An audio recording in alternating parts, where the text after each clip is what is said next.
ऐसा कहा जाता है कि जो इंसान जितनी कठिनाइयों और परेशानियों का सामना करता है वह उतना मैच्योर बनता है। तो यह मेरे केस में हुआ। मैंने शुरू से ही अपनी आर्थिक स्थिति मेरी उतनी अच्छी नहीं थी। मेरे घर वालों ने कर्ज लेके पढ़ाया, चाहे वो मनी लेंडर से हो या बैंक से हो। आज भी मेरे घर पे काफ़ी कर्ज है, परंतु जो त्याग, जो कॉम्प्रोमाइज़, जो सेक्रीफाइस मेरे घर वालों ने किया, वह मेरे लिए एक हमेशा प्रोत्साहन देने का काम किया, जिसके बदौलत मैं आज यहाँ तक खड़ा हूँ।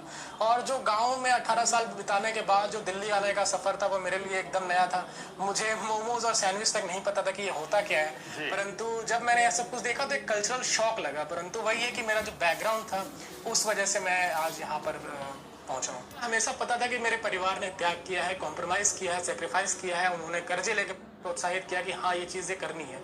और तीसरी चीज़ ये कि मैं हमेशा से ही डेडिकेटेड और कंसिस्टेंट रहा हूँ पढ़ाई को लेके। तो ये तीनों फैक्टर्स हैं जिसने काम पर तो मैच्योरिटी आती है तो इंसान अलग अलग समस्याओं को देखता है, वही ज़्यादा मैच्योर हो पाता है। और मैं पिछले 4 वर्षों से दिल्ली में अकेला ही रह रहा हूँ एक रूम में, तो इसने मेरे सोचन क्षमता को काफ़ी हद तक बढ़ाया। अकेले रह के जब आप सोचते हो डिफरेंट चीज़ों के बारे में, तो आप एक मोर मैच्योर इंसान बन जाते हो, जो मैं बना। और दूसरी चीज़ ये कि यूपीएससी मैंने इसलिए चुना क्योंकि इसके 2 रीज़न है। पहला तो ये कि चूंकि ग्रामीण बैकग्राउंड होने की वजह से मुझे पता था कि ग्रामीण क्षेत्रों में क्या क्या समस्याएं हैं, लोग किस तरह की समस्याओं को फेस करते हैं, तो उसको मैं चाहता था कि उसे सॉल्व करूं।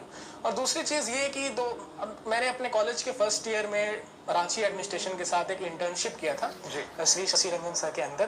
तो उसमें मुझे ब्लॉक लेवल पे अटैच किया गया था। तो उससे मुझे पता चला कि हाँ, ब्यूरोक्रेसी एक ऐसी चीज़ है जिसमें मैं जाके ग्रामीण विकास के क्षेत्र में काम नहीं के होते हैं। तो उन्होंने संघर्षों को देखा होता है। कोई भी वहाँ पे अपने मुंह में सोने का चम्मच लेके पैदा नहीं होता है। तो उन संघर्षों से ही इंसान तपता है और आगे बढ़ता है। तो ये सबसे बड़ा फैक्टर रहता है जो बिहारियों को इस प्रेस्टिजियस एग्जाम में टॉपर